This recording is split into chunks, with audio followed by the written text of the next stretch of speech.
Could you endure this? It is January, and you are inside a medieval castle at night. The doors are barred. The courtyard is black with frost. The wind moves somewhere beyond the walls, but it does not matter. The cold you feel does not come from the wind. It comes from the stone. You are standing in the great hall, and already your fingers are stiff. Your breath clouds in front of you. The fire in the central hearth burns high, logs stacked thick on the iron dogs, yet the warmth does not reach the walls. It barely reaches you. The hall is vast, 40 feet long, perhaps more. The ceiling disappears upward into shadow. Heat rises and vanishes there, swallowed by beams and stone. The fire fights.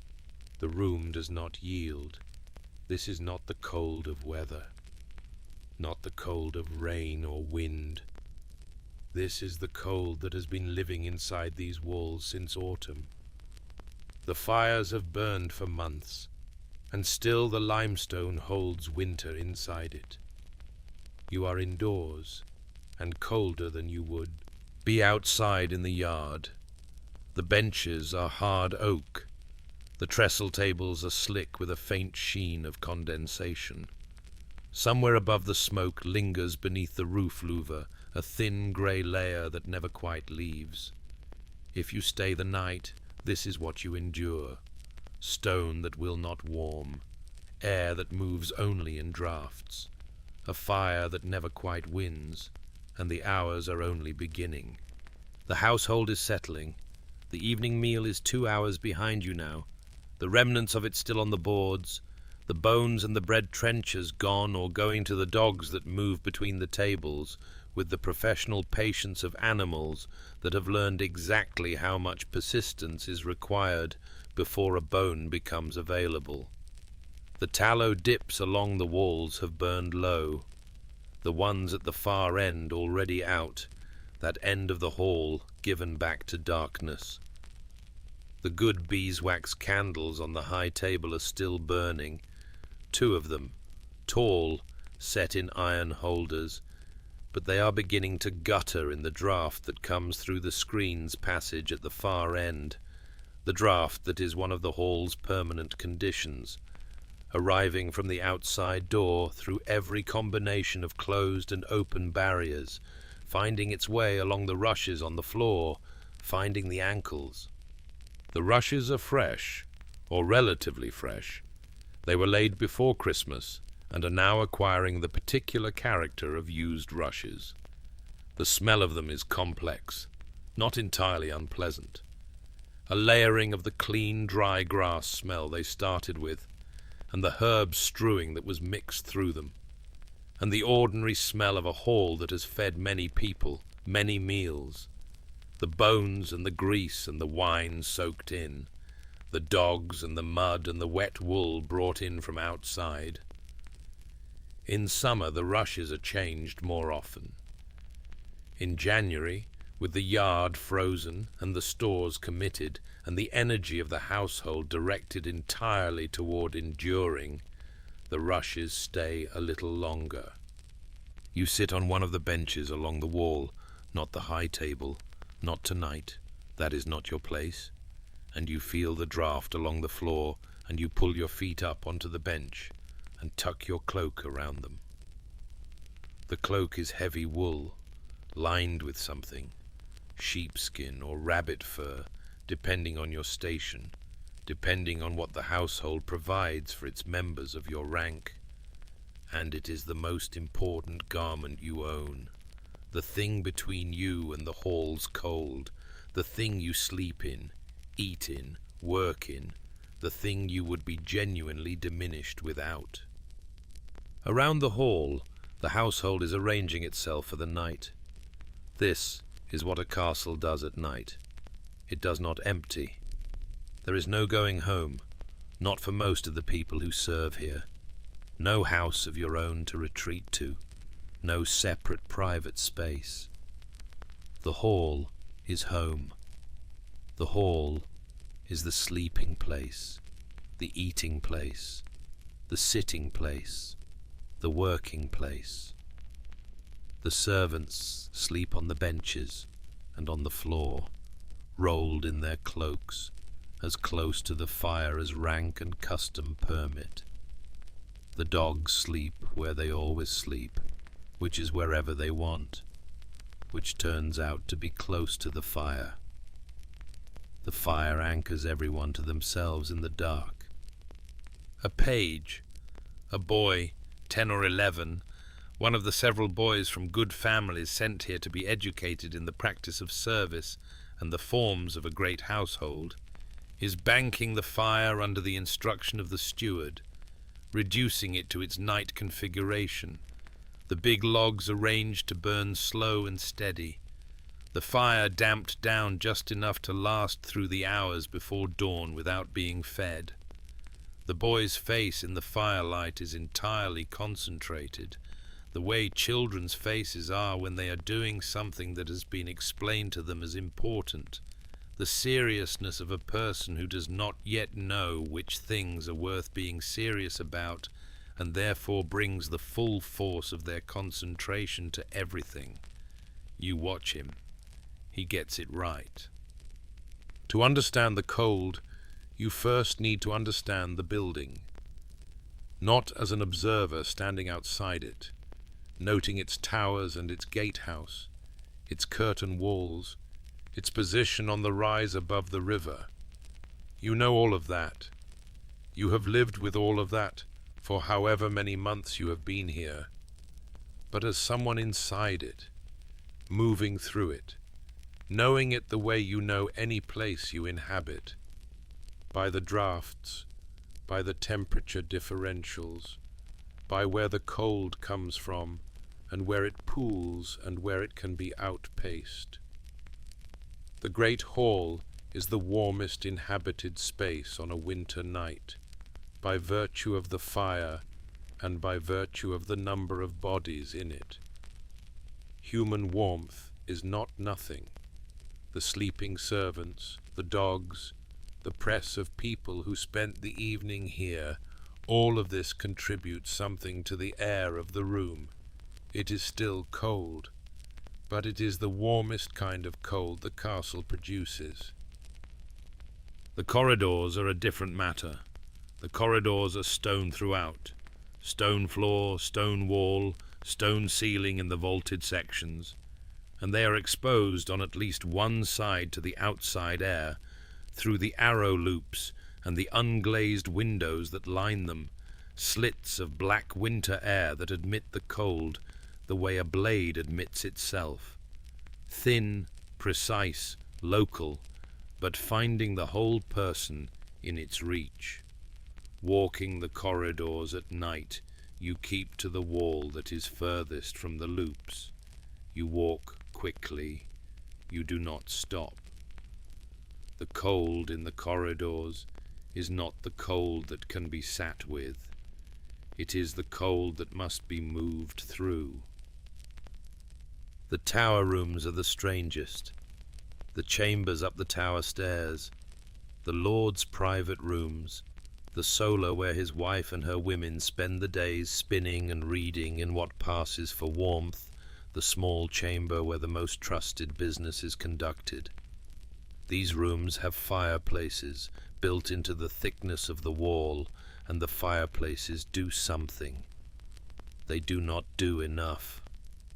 The fireplace draws the cold air from outside as fuel and turns it into slightly warmer air that rises and escapes through the chimney, and in this process some warmth is left behind in the room. But the walls are still stone. They radiate their cold at you from every direction. You can be sitting 2 feet from the fire with your hands warm and your face warm and your back turned to the room, distinctly cold, because the wall behind you is broadcasting January into the space. The walls of the castle are dry mostly. This is not nothing. A wet stone wall is a different proposition from a dry one. the damp conducting cold through clothing with an efficiency that dry stone cannot match. The builders, working with the materials and the knowledge they had, did what they could. The outer walls are thick, the inner surfaces sometimes plastered, sometimes hung with tapestries or painted linen that creates a thin insulating layer between the stone and the air. In the important rooms, the chambers where the Lord and his family sleep, there are hangings on 3 walls, heavy things embroidered or woven, depicting hunting scenes or biblical stories, or simply geometric patterns, and they do genuinely help. The room with tapestries is measurably different from the room without, but the floor is always stone. This is the thing about a castle that no amount of tapestry can entirely address. The floor. You can put rushes on it, and you do. In the hall, in the principal chambers, you can put down a woven mat, a piece of local weaving, and this helps. But the cold comes up through the floor with a patient, vertical insistence that is the fundamental condition of life at this altitude, in this material, in this month. Your feet know January in a castle in their soles, in their arches, in the cold that climbs your shins when you stand still too long. There is work that happens while the castle sleeps. The watchmen are moving now.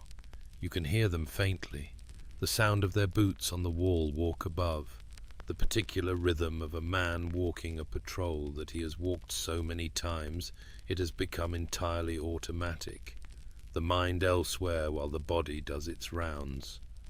The wall walk is exposed to the sky, exposed to the January wind that is coming tonight from the northeast, and the watchmen are the most cold of anyone in the castle at this hour, the cold that is not mitigated by stone or fire or body heat, but only by layers of wool and the movement of the patrol itself.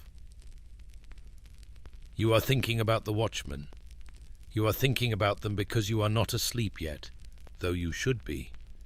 And the sound of the boots on the wall walk is the sound of the castle's wakefulness, the sound that tells you the castle is still doing what castles do, remaining defended, remaining present, remaining something other than just a collection of cold stone rooms on a hill above a frozen river.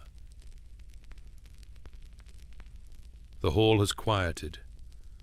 Around you on the benches and on the floor, the shapes of sleeping people. Some of them sleep the way children sleep, deeply and without apparent effort. Others are more complicated about it, turning, adjusting their cloaks, finding the precise arrangement of body and covering that makes the cold acceptable. There is one man near the far end of the hall who snores in a way that has clearly been accommodated by everyone sleeping near him, their bodies arranged to face away from the sound rather than toward it, the collective unconscious negotiation of people who have slept in this hall every night for months. The dogs have settled, 3 of them near the hearth, their legs occasionally moving in whatever a dog's dream requires. Their warmth is real, not just to themselves but to the hall, 3 large warm bodies breathing slowly in the direction of the fire, adding themselves to the economy of heat. The fire breathes. This is the word for what a fire does at night, when it has been banked properly and is burning slow. It breathes, in and out, the flame lifting slightly as a log settles, dying back as the oxygen above the coals runs thin, lifting again. The sound is very low, almost below hearing, a gentle rhythmic presence that is also light, the light rising and falling slightly with the breath. In the dark hall, with the candles out, the fire is everything, the only light, the only warmth, the center of the room. You watch it breathe, Your feet are still cold. Your shoulders, close to the wall, are cold. But your face is toward the fire, and your face is warm.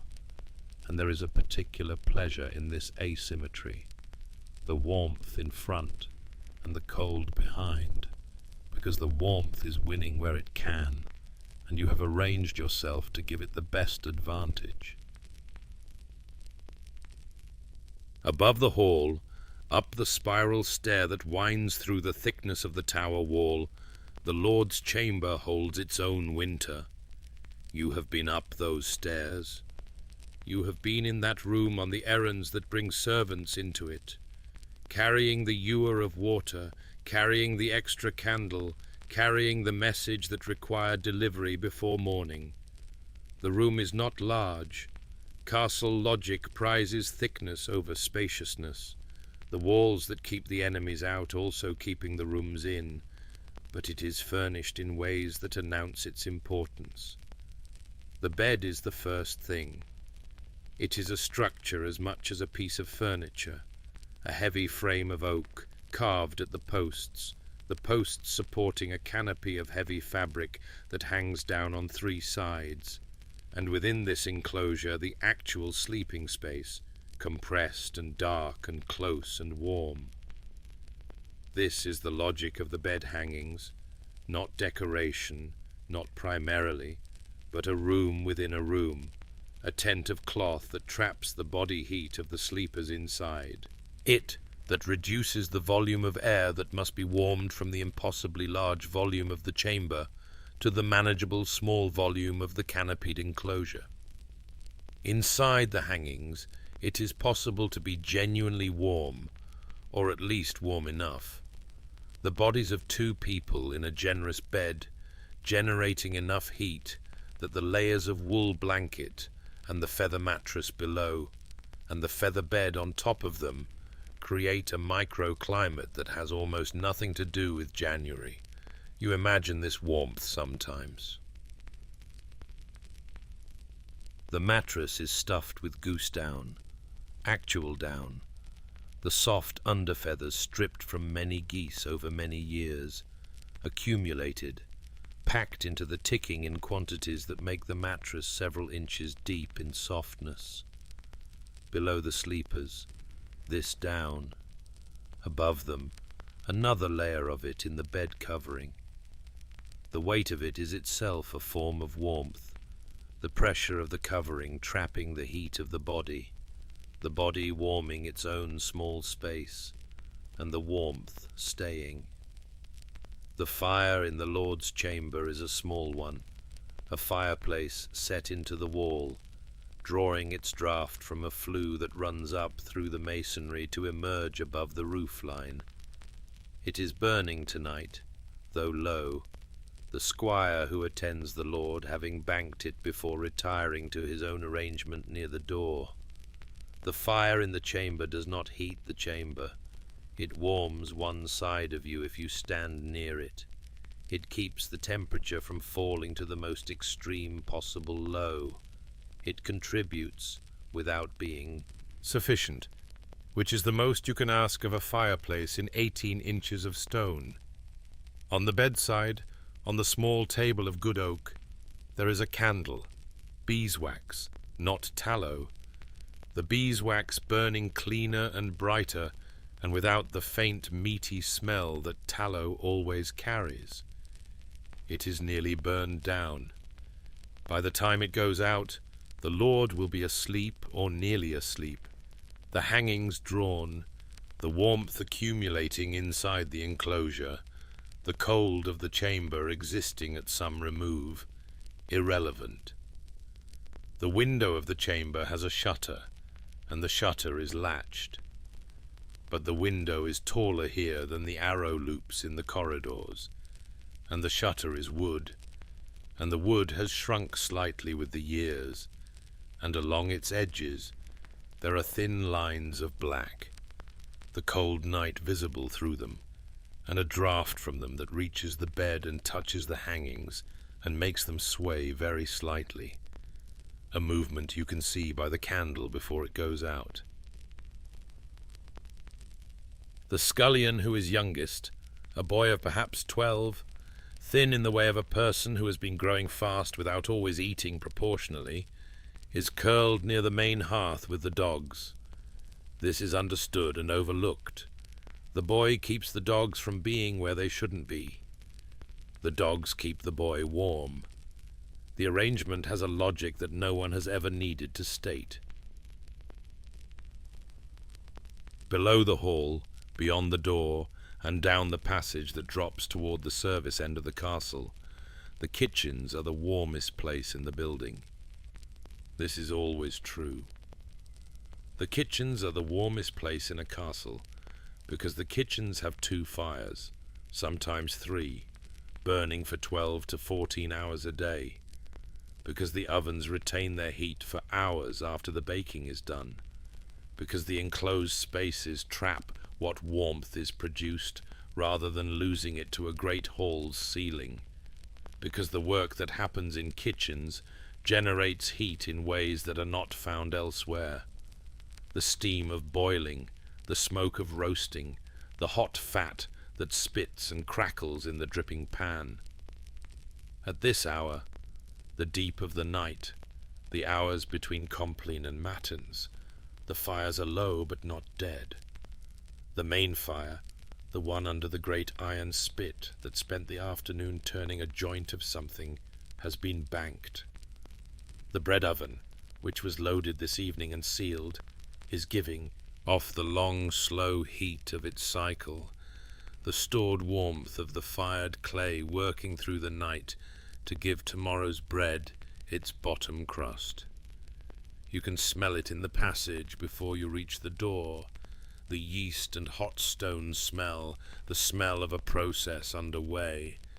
The kitchen staff, the cook, the undercooks, the scullions who are at the bottom of this particular hierarchy, sleep here in winter. Not in beds. The kitchen does not have beds. On pallets near the oven, on the broad wooden table when nothing else is available, wrapped in cloaks, making use of proximity to the warmth the way all sensible creatures make use of it. The cook is an older man, and he has arranged himself with some skill near the oven door, where the warmth is most consistent and most direct, and he sleeps on his side with his mouth slightly open and his hands tucked together under his chin, with the complete practical unself-consciousness of a person who has been doing this for 20 years. The bread oven radiates.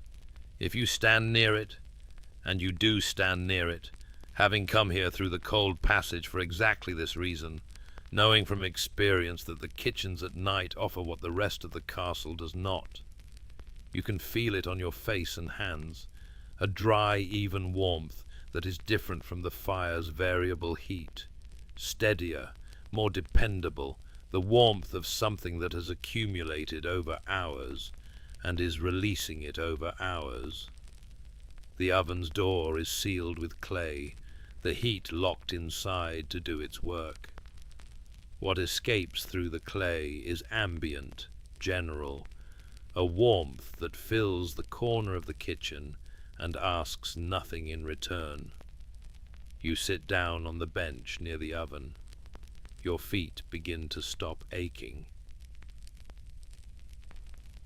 Outside the castle walls, the January night is doing what January nights do.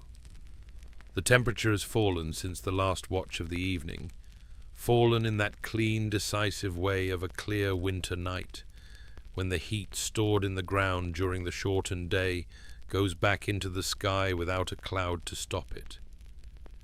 The stars are very bright. In the ward below the wall walk, the frozen puddles that formed in the afternoon thaw have re-iced, their surfaces gone smooth again, opaque. The water in the stone trough by the stables is frozen solid from the surface down several inches, and in the morning the grooms will have to break it out with the iron bar they keep for exactly this, a task which will be done quickly and without pleasantry in the coldest part of the early morning. The horses know. Horses know cold in a way that is instructive to watch if you have spent time in a stable. They stand close together when they can, aligned against the same wall, sharing warmth in the way herd animals have always shared warmth, their breath making shapes in the air above them, their coats thicker now than they will be in April. The winter coat grown out over the past months to a depth and density that your hand disappears into when you run it along their side. The stable is not heated. The horses are their own heat source, their mass and their breathing warming the enclosed space to something that is cold by any human standard, but is above freezing, usually, and this is what is asked of it. The grooms sleep in the hayloft above. This is considered by the grooms themselves, and by most people who have considered the question, the second best sleeping arrangement in the castle in winter after the kitchen. The hay insulates from below, and the horses warm from below the floor of the loft, their heat rising through the boards, and the hay packed around the sleeping forms insulates from all sides. The grooms sleep in their clothes, in their cloaks, boots sometimes on, and they sleep well. The smell is hay and horse and dung, and the particular warm animal smell of a stable at night, which is a smell that is completely ordinary if you have spent your life in it, and exotic and slightly overwhelming if you haven't. Back in the hall, the fire has settled into its deep night condition. The logs are mostly embers now. The banking did its work, and the fire has been burning slow and low for 3 hours, the coals holding their heat in that deep orange-red way of hardwood embers that can stay alive for 6 hours if the conditions are right. The light it gives is minimal. You can see shapes by it, the shapes of sleeping people, the shape of the dogs, the shapes of the tables and benches, but you cannot read by it or work by it. It is the fire at its most fundamental, reduced to its essential function, keeping the cold from being more than it is. The hall smells of the accumulated evening, the meal, the smoke, the bodies, the dogs, the rushes. Not an unpleasant smell to anyone who has spent time in it. A specific smell, the smell of a specific place and specific people and specific season. The smell of inside and of winter and of the particular kind of communal warmth that happens when many people share one fire. You are still awake. This sometimes happens. The body is tired, but the mind does not close, and you lie on the bench with your cloak around you, and the hall's darkness, and the fire's low breathing, and you exist in the night without sleeping, which is its own form of rest, not the deep unconsciousness you need, but something useful, the slowing of everything, the body horizontal, the weight of the day coming off you in increments. You listen. The castle at night is not silent. It is a mistake to think of stone as quiet. Stone amplifies certain sounds and deadens others in ways that are always surprising if you have not lived with it. The bootfall of the watchman on the wall walk, which should be distant, is instead immediate. The sound travelling down through the stone of the tower, arriving through the wall into the hall, with a fidelity that makes it seem the watchman is directly above you, which he essentially is. The creaking of the timber in the roof, the great oak beams that span the hall, the wood that has been here for 2 generations, drying and settling and occasionally speaking. This sound is everywhere and nowhere, appearing and disappearing, the building talking to itself. The wind has come up in the last hour. You heard it arrive. A change in the quality of the night sounds outside, a new note in the draught through the screen's passage. It is finding the castle now, the wind, going around the walls looking for the ways in. And there are always ways in. The louver, the arrow loops, the gap under the great door, where the draught excluder of stuffed cloth is only partly effective. The unglazed windows of the lower passage that are shuttered with wood and still breathe. Each of these entries produces its own sound, its own note, and the wind plays them all together. A chord of the castle in January, the sound of a building being pushed against. The fire responds to the wind. When a gust finds the louver at the right angle, the fire lifts. The embers brighten, a small flame appears and dances and goes out again. The dogs lift their heads, look at the fire, look at the ceiling, look at each other, and lie back down. This has happened many times tonight. Down in the undercroft, below the hall, below the kitchens, the basement level of the castle, the stores are waiting. The barrels and the sacks and the hanging things are down there in a cold that is the purest cold of the building, the cold of underground rooms in January, the cold that keeps the stored food, that slows the rot and the mold and the insect damage that would ruin a season's worth of provision. It is being used here for what it is.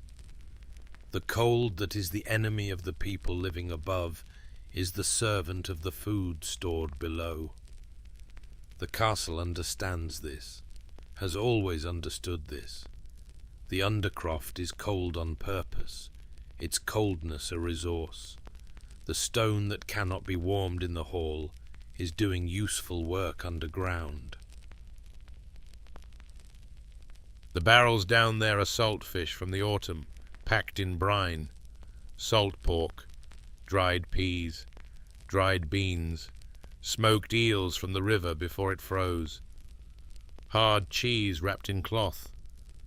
The winter's supply, committed to the cold, conserved by it, waiting.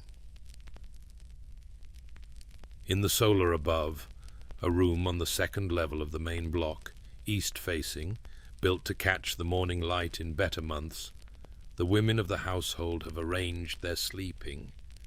The lady sleeps with her lord.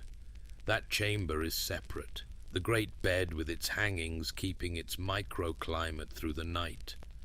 But the ladies in waiting, the gentlewomen who make up the female part of the household, sleep here in the solar, 4 or 5 of them, in a room that during the day is the center of the household's domestic work, and at night becomes something more like what it actually is, the place where these particular women sleep and live. There are 2 beds in the solar, real beds, not merely pallets, each with its own hangings, each shared between 2 women. One woman sleeps alone.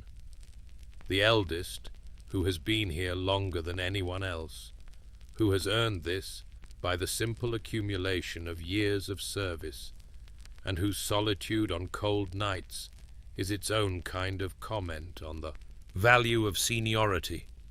The room has a fireplace. The fireplace was allowed a decent fire this evening. The Lord was in a good mood. The stores are not yet dire. It is only January, and January can be managed.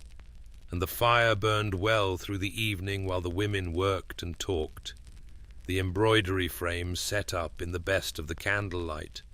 The work progressing on whatever large piece is currently in progress. The work that takes months and produces something of extraordinary complexity and beauty that will hang on a wall somewhere and be the first thing to go in a fire if the castle were ever seriously threatened, because cloth burns and stone doesn't. The fire is lower now. In the morning, one of the women will get up first. This rotation is understood without being stated, and coax it back to life, and then the others can dress in something approaching warmth. But through the night it has been burning down, and the room, despite the tapestries on 3 walls, is cold. The women sleep warmly, though. This is a thing about women in cold rooms that the solar demonstrates. They are better at it. Not from any inherent quality of temperament, but from the simple practicality of how they sleep. In groups, in beds that multiple bodies warm, in nightgowns covered by the bed hangings, covered by extra blankets that were brought from the chest in the corner, the chest that is opened every night for exactly this purpose, because everyone in this room has been sleeping in cold rooms long enough to know what preparation looks like.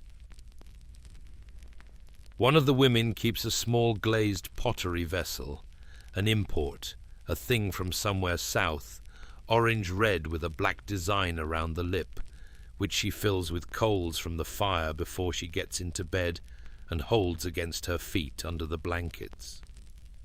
This is her innovation, her particular solution to the problem of cold feet in January, and the other women have noted it and have not yet obtained their own vessels, but intend to. The bell rings. Not the bell of the village church, not the distant thing you sometimes hear from the fields. This is the castle's bell, the small bell that marks the hours of the night, rung by the watchman as he passes the bell at the corner of the wall walk, rung at matins, because the bell must be rung at matins, even when the only people awake to hear it are the watchman and the insomniacs, and the kitchen boy who has been half awake for an hour, attending to some dream of his own. In the hall, several people stir, not waking, most of them, just responding to the bell in sleep, the sound working its way into whatever they are dreaming and rearranging it slightly.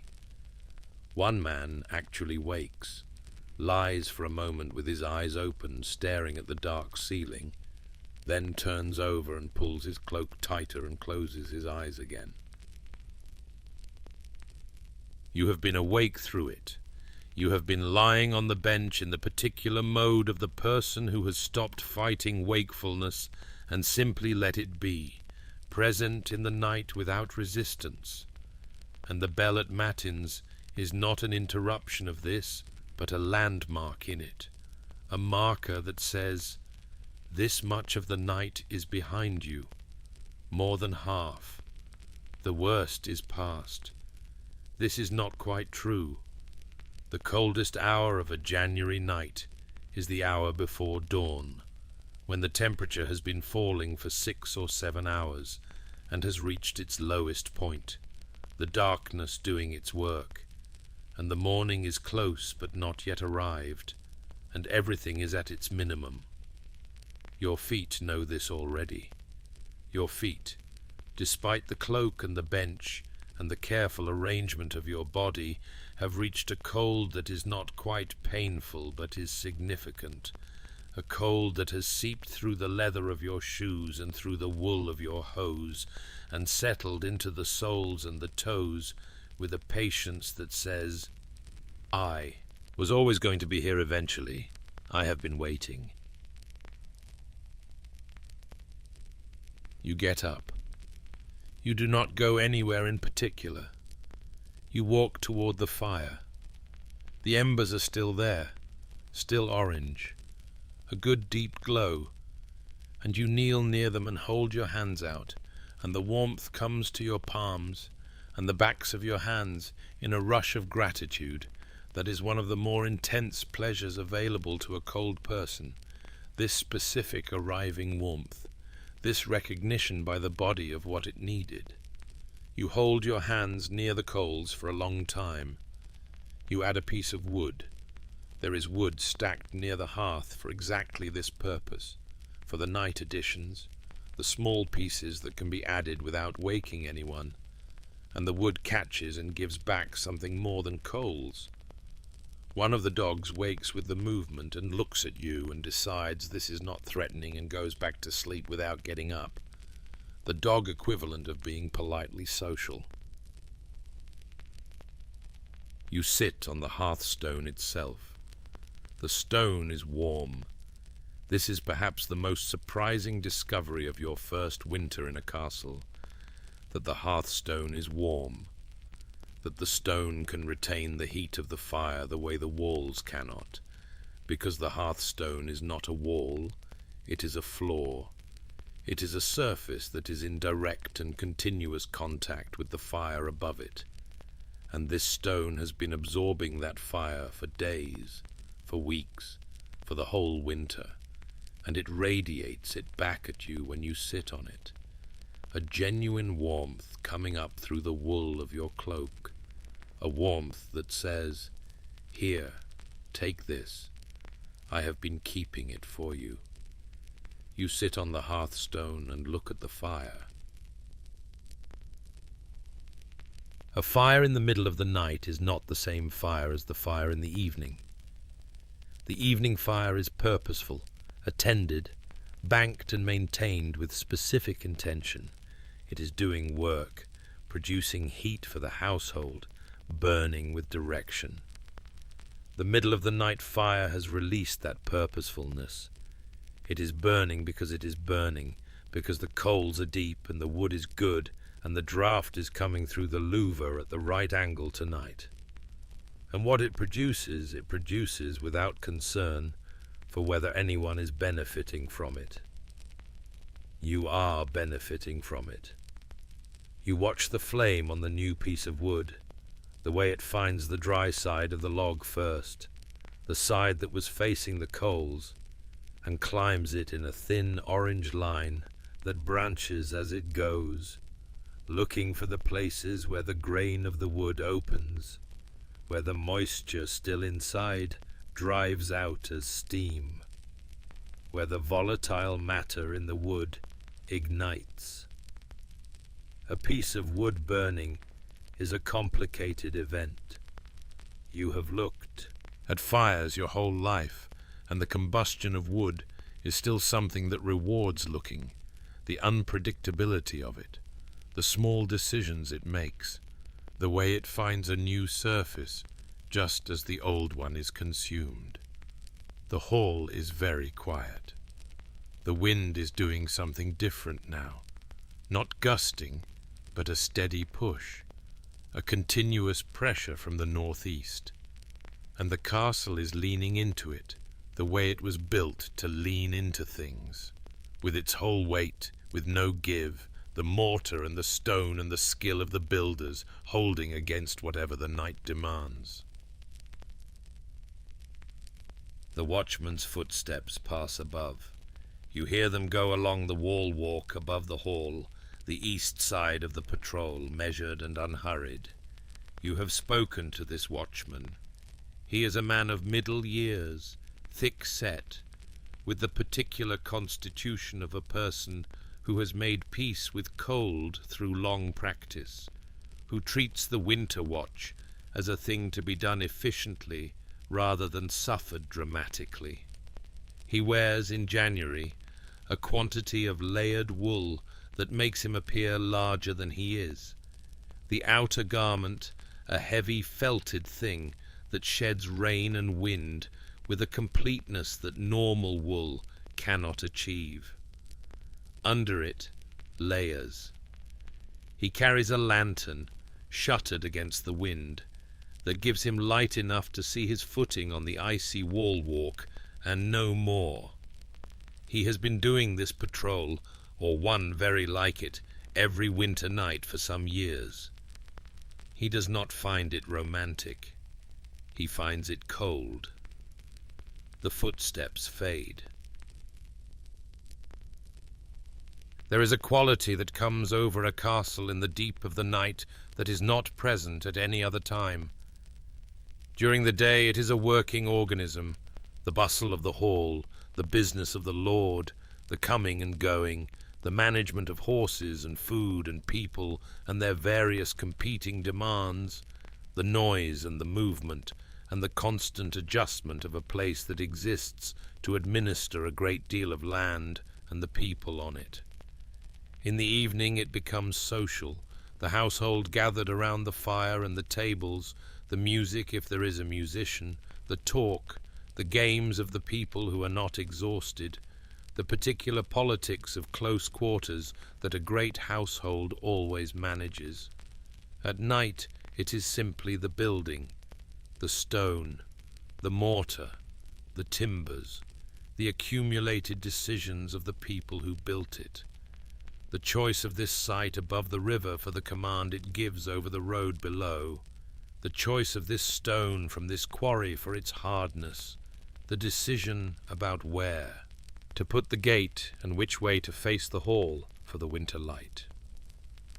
The castle in the deep of January night is reduced to what it is at its most essential, a very large and permanent assertion of presence, a statement made in stone and lime and oak and iron that someone was here and intended to remain.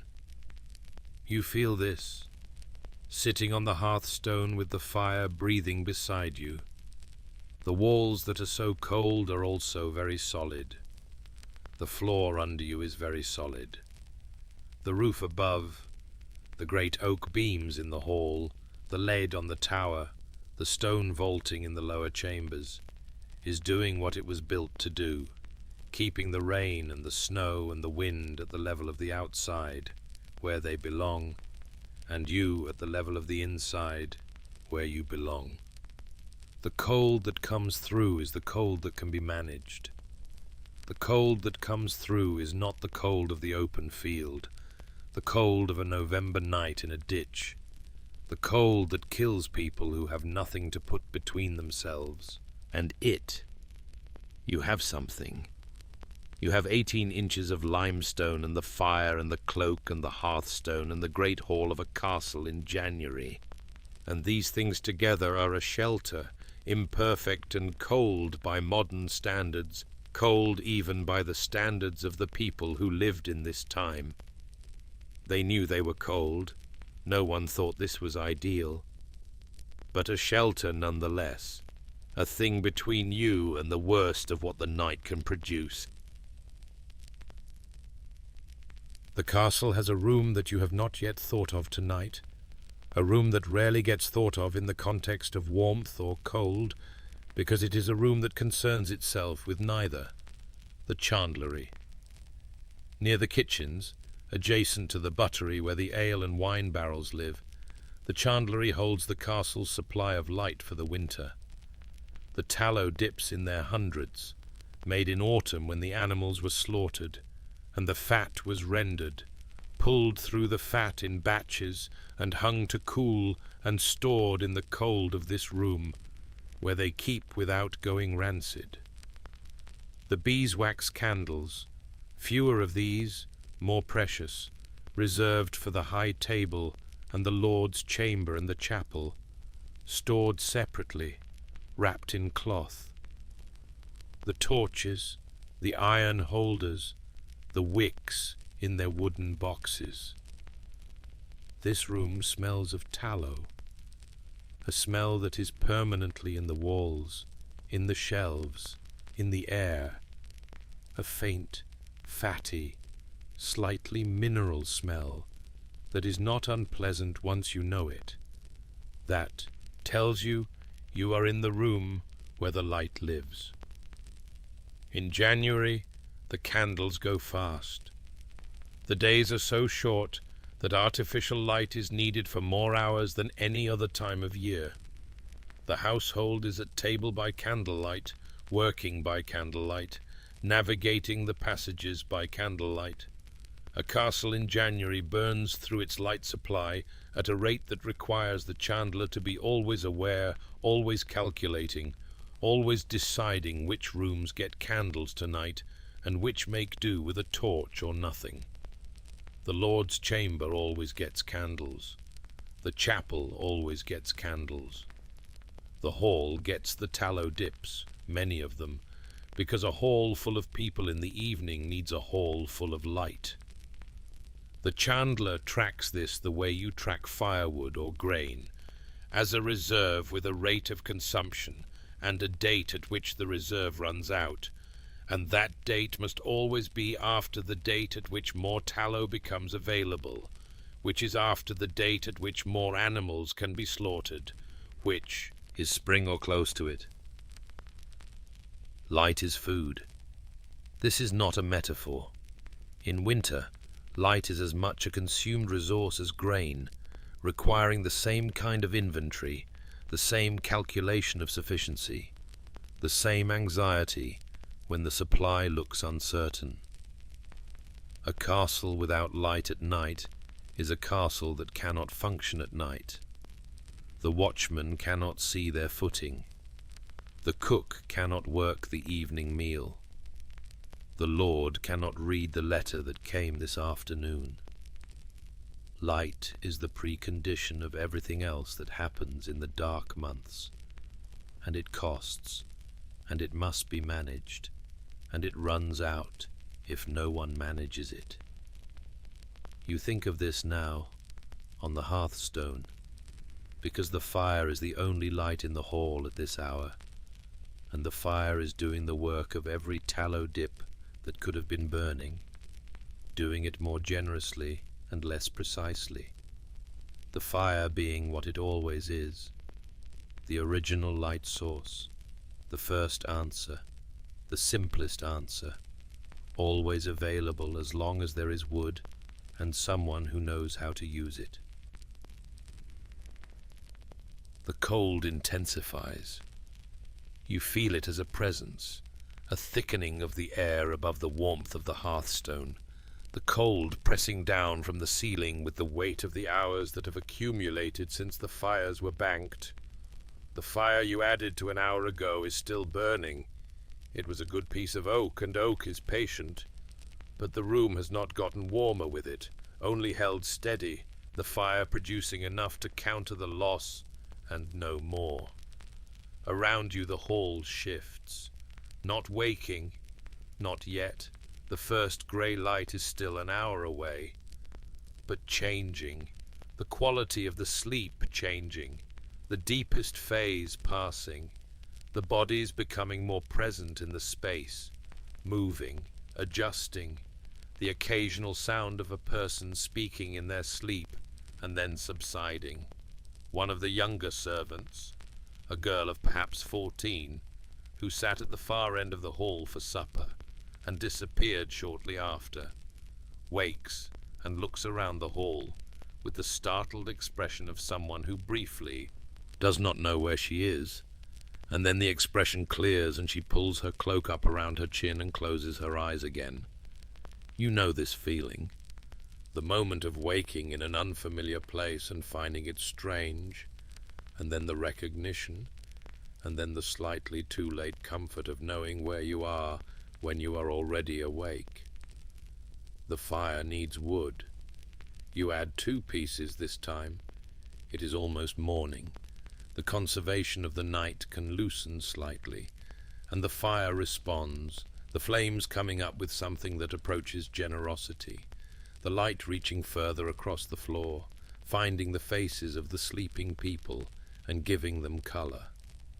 The dogs stir and look at the fire and look at you and make their calculations.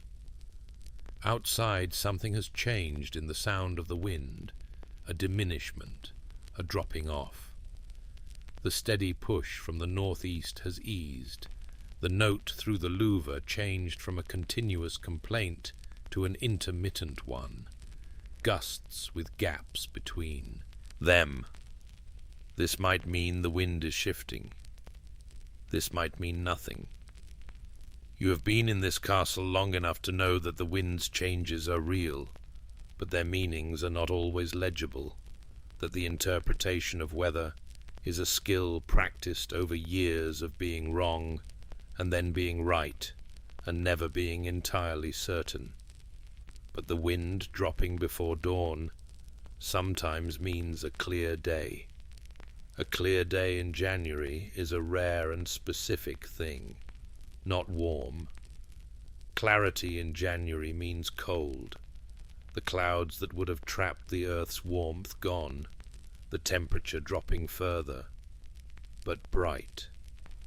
the sun in a clear January sky, low as it is, casting long shadows from mid-morning to mid-afternoon, the light off the snow in the ward almost too bright to look at. On clear days in January, the castle is different, the stone taking on a different quality in the light, the shadows sharp, and the lit surfaces a pale gold, the sky above the battlements the deep blue of cold. You are thinking about this, about tomorrow's light, about the possibility of it, and in thinking about it, you have stopped thinking about the cold, which is the oldest trick there is. You go to the chapel. This is not planned. It is the thing that your feet decide at 4 in the morning when the hearthstone has given you what it has, and the hall is quiet enough to be left, and there is nowhere useful to go, but somewhere draws you anyway. The chapel. The castle chapel is small, a single room, vaulted, set against the east wall of the inner ward, with a narrow east window through which the morning light falls at Easter, or so you have been told, having not been here for an Easter yet. The window now is dark, absolutely dark, a black rectangle set in the grey of the stone. There are 2 candles burning on the altar, small ones, kept burning through the night because the chapel does not extinguish its lights entirely, because the chapel's light is a different category from the light in the chandlery. This light is not consumed, it is offered. The chapel is very cold. It is the coldest room you have been in tonight, colder than the corridors, because it is small and has no fire and only 2 candles and no bodies, the bodies having left after compline and not returned until prime. The cold in the chapel is clean. This is the thing about it. The cold here is not the cold of the hall with its accumulated smells and warmth, not the cold of the corridor with its draughts and its purposeful chill. The cold of the chapel is the cold of a room that has been set apart, that is slightly outside the economy of warmth and cold that governs the rest of the building, that exists for a different purpose and feels like it. The stone floor under the rushes is hard and cold through your shoes. You stand near the altar and look at the 2 candles. The candles are beeswax, and they burn steadily, no draught reaching them here, the flame straight and true and yellow, and giving a small circle of warm light that reaches as far as the front pew and no farther. Beyond the circle of light the chapel is in shadow, the vaulting above invisible, the painted walls at the edges of the candlelight showing only the shapes of figures, the colours lost in the dark. You stand in the candlelight. The cold of the chapel is absolute, but it is not hostile. It is simply cold in the way that stone is cold, without intention, without purpose, a property of the material. You breathe it in, and it is very clean, the cleanest air in the castle tonight, the closest thing to outside air that you can breathe while remaining inside. You stand there for a while, not praying exactly, or not in any formal way. The formal prayers are for the chaplain, who will come at prime, who knows the Latin and the form, whose prayers are the correct ones. What you are doing is something else. Being still, in a cold room with 2 candles, in the deepest part of the night, being somewhere that is not the hall, not the practical warmth economy of survival, somewhere that asks nothing of you and expects nothing and simply is. The candles burn. When you come back to the hall, something has changed. It takes a moment to identify it, and then you do. there are more people awake. Not many, 4 or 5, scattered through the hall, others beginning to shift and stir in the rushes. But the quality of the hall's sleep has changed, thinned, the household beginning its slow return to consciousness without anyone having decided to do it. This is the body's knowledge of morning, the internal sense of the approaching light that does not require a window or a clock. Something in the bones that says, regardless of the dark, regardless of the cold, regardless of the fact that you are only just warm, it is almost time. The fire is burning well from your last additions. The kitchen boy, the thin one who sleeps with the dogs, has appeared in the doorway of the hall with a bucket and a blank pre-morning expression, and he is looking at the fire with the purposeful vacancy of someone who has been given a task to do as soon as they wake up and has woken up before being fully awake. So the task is running, but the person is not quite present. He adds a log from the stack. He adds another. He adjusts them with the poker in the precise way he has been shown to adjust them. He goes away. In the kitchens, audible even from here, something is beginning. The cook's fire, heard more than seen, is being built up to morning capacity. The first fire of the working day, not the careful banked survival fire of the night, but the purposeful working fire. The fire that is going to have things done over it. The fire that means the kitchen is open for business. The sound of it carries through the stone, the crack of wood catching, the first sounds of bellows work, the rapid percussion of flames finding a new log. The smell will come next. In 10 minutes or 15, the smell of a kitchen waking up will begin its journey through the castle. The wood smoke first, then the first heat on the cooking surfaces, then eventually the smell of the morning's business itself, the pottage going on, the bread coming out of the overnight oven, whatever the day's first meal requires. You sit on the bench and wait for it.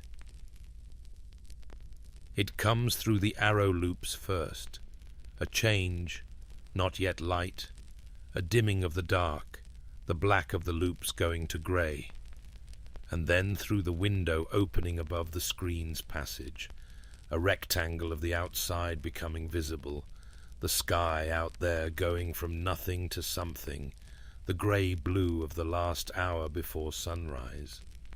The hall stirs properly now. People are sitting up.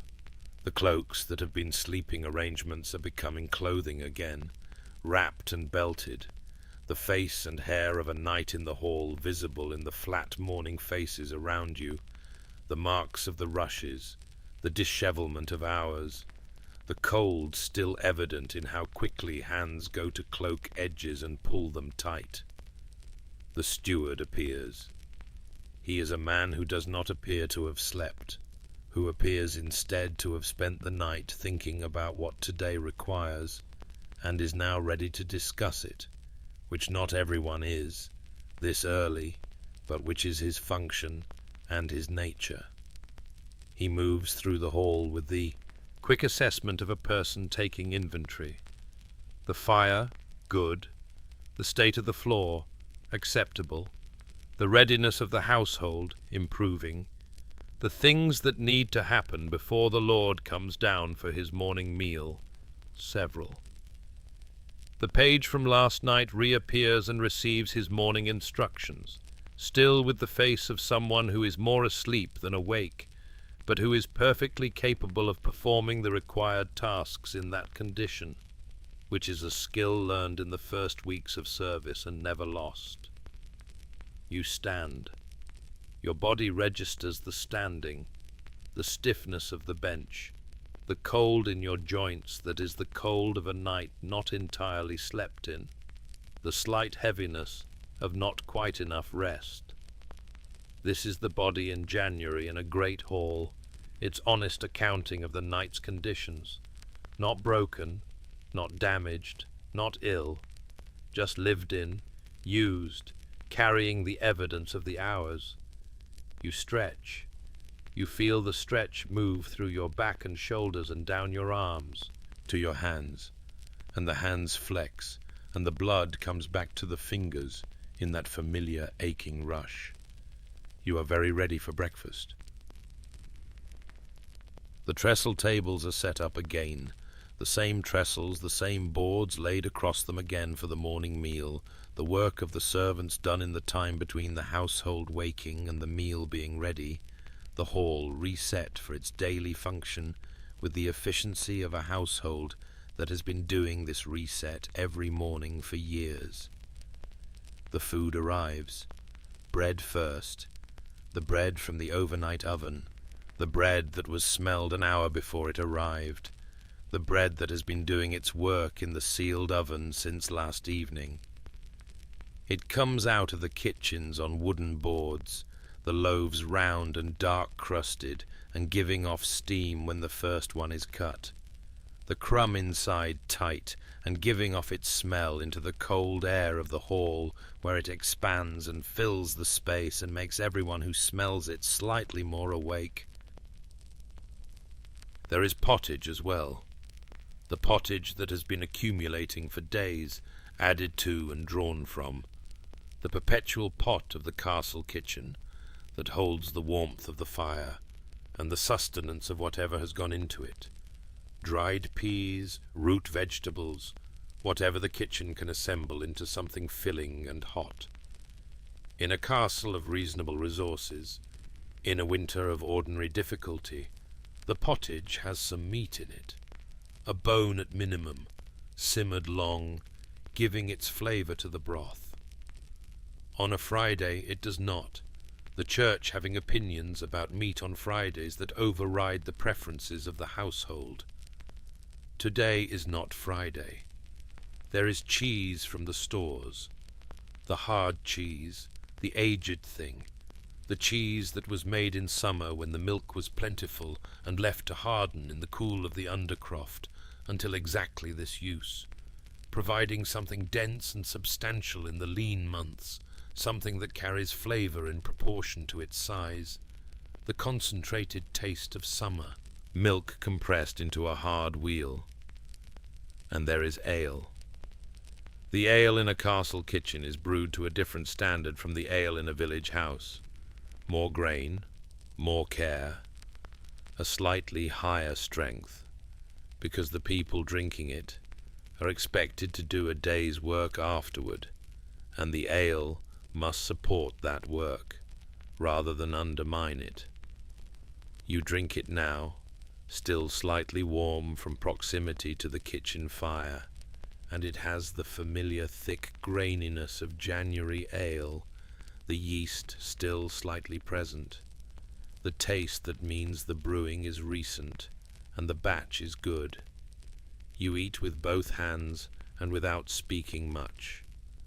Around you the hall eats the same way, with the concentrated attention of people who have been cold and are now warm enough and hungry, and the food is here, and this is the moment for the food. There is talking, eventually, as the first sharpness of hunger is addressed, and the ale begins its work, and the morning finds its footing. The talk is quiet, not yet the noise of the full. Household in full function but present, the day beginning to be negotiated among the people who will spend it together. The thing about a night in a castle in January is that it teaches you the precise dimensions of what you have. You had the fire, you had the cloak, you had the hearthstone and the kitchen's oven, and the company of sleeping people and the dogs, and the 2 candles in the chapel, and the bread that was baking through the night and is now on the board in front of you. You had the walls that are cold, and also are walls, that are doing the thing walls do, that are keeping the January outside and you inside, imperfectly but genuinely. You did not freeze. You were cold, properly, specifically, in your feet and your hands and your back and the side of you that faced away from whatever warmth you were near. But you were not cold, in the way that is dangerous, the way of the person with nothing, the way of the person outside the walls without shelter or fire or food. The castle is not comfort, but the castle is not nothing. It is, in its cold and its stone and its draughts and its arrow loops, open to the northeast wind, a kind of argument made in limestone. I am here, I will remain. Come winter, come the Plantagenet January, come whatever the sky can produce. I am here and I will remain, and the people inside me will be cold, but they will be here in the morning. You eat your bread. Battlements, low and precise, throwing battlements, low and precise, throwing long shadows across the snow-covered flagstones. The snow in the ward is undisturbed, perfect, except for the tracks of the watchman's last patrol and the neat pointed prints of a bird that investigated the corner near the stables and found whatever it was looking for. The air is very cold and very clean. After the hall, the accumulated air of the hall, the smoke and the bodies and the dogs and the rushes. This outside air is almost violent in its clarity, the kind of clean cold that opens the lungs and requires a moment's adjustment, the body recalibrating from inside to outside with a sharp intake that is partly shock and partly relief. You stand in the ward and you breathe. The sun on your face, even this low sun, even this cold sun, is genuinely warm. This is the paradox of a clear January morning, that the air is at its coldest and the sun, where it reaches you, is at its most welcome. The two conditions existing simultaneously, the cold and the warmth in the same moment, requiring you to choose what to attend to. You attend to the warmth. You stand in the sun in the ward of the castle, and you turn your face up toward it, and the light is on your eyelids, red through them, and the cold is on your back, and the bread is in your stomach, and the ale is in your blood, and the night is behind you, the cold, long night with its hearthstone and its fire, and its chapel, and its bread, baking in the dark. The castle bell rings prime. The day begins. The afternoon is different from the morning in the specific way that afternoons are different after nights you have not properly slept. Not worse exactly, just thinner. The light somehow less than light. The mind moving more slowly through its work. The body making slightly more noise about its preferences. You have work. There is always work in a castle. Work enough for the whole household and more. The management of a great household's winter business. The accounts that must be checked. The inventory of the stores that must be taken and compared to the expected consumption rate and the date when more supplies can come in. The letter that arrived yesterday and requires a response. The discussion about the Northfield drainage that the steward has been wanting to have for a week. The horse that is slightly lame and needs to be assessed before it becomes more lame. You do the work.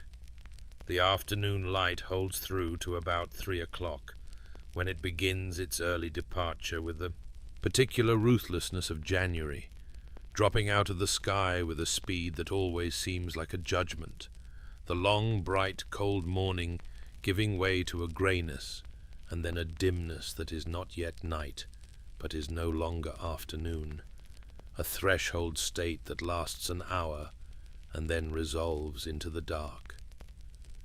The candles come out. The tallow dips along the walls of the hall are lit, one by one. The chandler's boy, making his way down the line with the taper, each flame catching and steadying, the hall warming slightly in the light, even before the fire is built up for the evening. Light has warmth in it, or seems to. You have never been entirely sure whether this is real, or whether the light simply makes warmth more visible, more present to the senses, but the effect is the same. A lit hall feels warmer than a dark one, and this is not nothing. The evening meal is being prepared.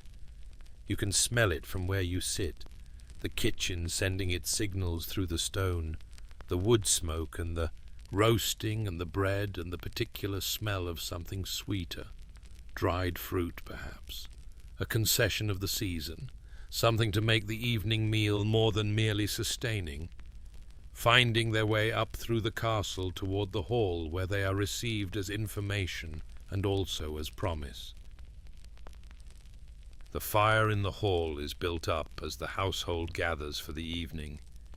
This is the fire's best moment, not the careful night fire, not the banked survival fire, but the full, generous working fire of an evening in a great hall, the logs large and the flames well established, and the heat radiating in all directions, finding the faces of the people gathered at the tables and warming them, finding the cold that has been in the room all day, and arguing with it, and winning enough to make the hall feel like a different place from what it was at dawn.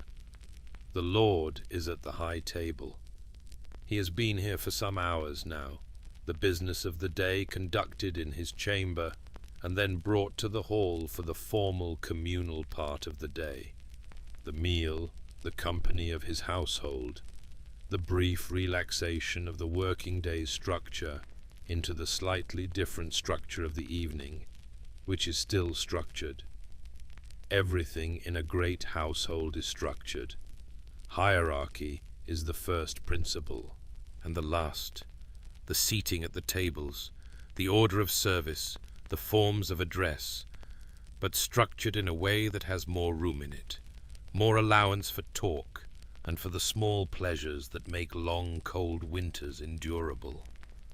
There is music. There is a musician in this household, a harper, a man of some age who sits to the side of the high table and plays through the meal with the slightly abstracted expression of someone who is technically present, but mostly in the music going out through the hall and doing what music does in a large, cold room, makes the room smaller, makes it more like a room that people chose to be in, makes the cold and the stone and the distance from everything warm a little more beside the point. You eat. You have eaten in this hall through the better part of this winter, and you know the meal, the pottage, the roast, the bread, the ale, the cheese, the way you know the hall itself, by its constants and its variations, by the way a good week looks different from a bad one, by the way. The quality of the food tracks the state of the stores with a precision that tells you everything you need to know about how the winter is going without anyone having to say it directly. Tonight the food is good. The stores are holding. The winter is so far ordinary. After the meal, the hall settles into its evening mode. The tables cleared, the benches drawn closer to the fire, the household distributed around the warmth in the arrangement that's status and preference, and simple competition for the best positions, has worked out over weeks of winter evenings. The harper plays something slower now, something that has more darkness in it, appropriate to the hour. The music moves through the firelit air and the cold air above, and comes back from the stone walls, slightly changed, slightly larger, the stone contributing its particular acoustic quality to everything that happens in the hall, making voices and music both slightly grander and slightly more lonely than they would be in a smaller, softer space. The fire is very good tonight. Perhaps it is the clear weather, the draught coming through the louver at exactly the right angle, or perhaps it is the particular piece of oak that was laid on last, an old piece, dense and dry, burning with a completeness and a heat that is noticeably better than the ordinary. The flames are tall and steady. The coals beneath are deep and orange. The heat it produces reaches all the way to the back benches tonight. Actual warmth arriving at the shoulders and hands of people who are not near the hearth. The fire making a genuine argument for warmth in the whole length of the hall. You hold out your hands. The warmth comes to them like something offered. You think, this is what survived the night. This is what the night was the context of. This fire, these people, this hall that is cold but present and permanent and holding.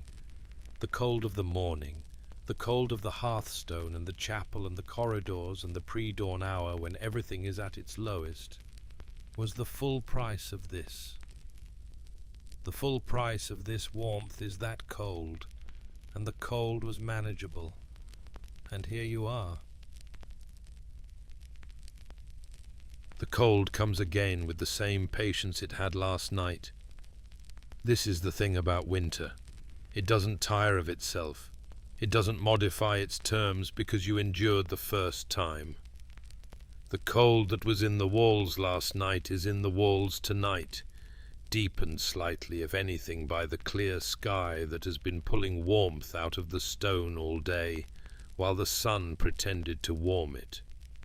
January does not offer credit for January already survived. January offers only the next night, identical to the last one, with the same terms.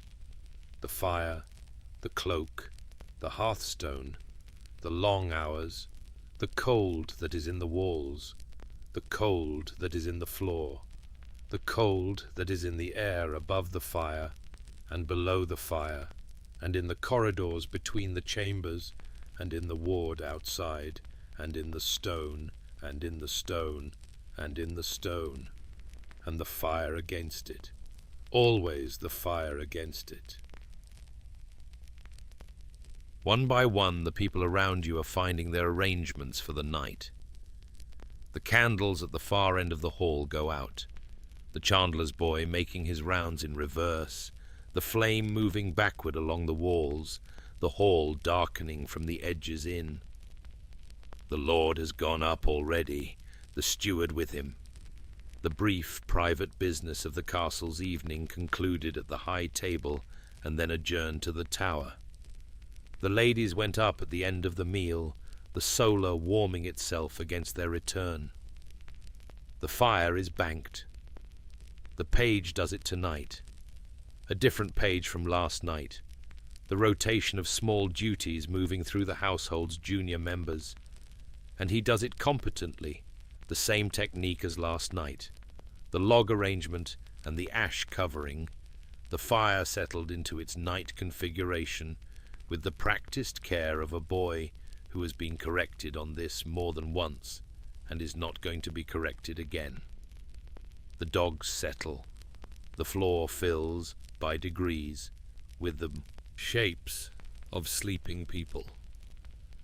The harper has stopped. He sits for a moment longer near the fire, the harp across his knees, not playing, just sitting with it, and then he sets it carefully in its cloth, and wraps it, and sets it aside, and pulls his cloak around himself, and finds his bench.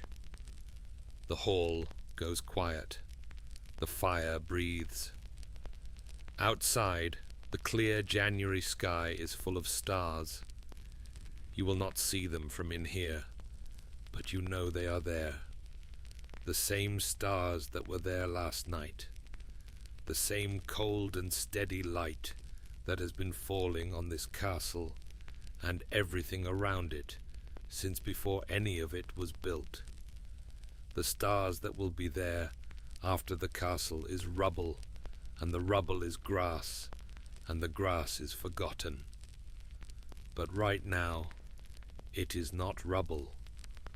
Right now, it is a fire, and a hall, and stone walls, and a roof, and the small specific warmth of a great household, enduring a January night together, each body adding its fraction to the common warmth adding its fraction to the survival being the point, always being the point, the whole elaborate structure of the castle and its hierarchy and its stored food and its fires, being in the end directed toward this single outcome, morning. You find your bench, you pull your cloak around you. The page is banking the fire across the hall. You can hear the sounds of it, familiar now, the arrangement of the wood, the covering of the coals, and the light is dimming as the banked fire settles and the last tallow dips go out. The darkness of the hall is complete, except for the low orange glow. The dogs are already at the hearth. You lie down.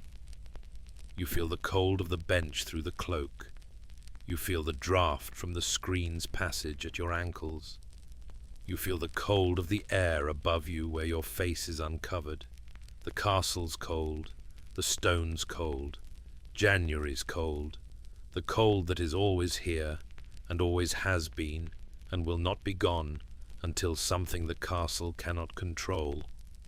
The earth's tilt, the sun's return, the slow persuasion of the seasons, tips the balance the other way. But the fire is there. The fire is orange and deep and breathing, and it has been there all winter, and it will be there in the morning, and it has held, through every cold night and every cold morning, its side of the arrangement. You close your eyes. The fire breathes. The watchman passes above. The stone is cold. The fire breathes.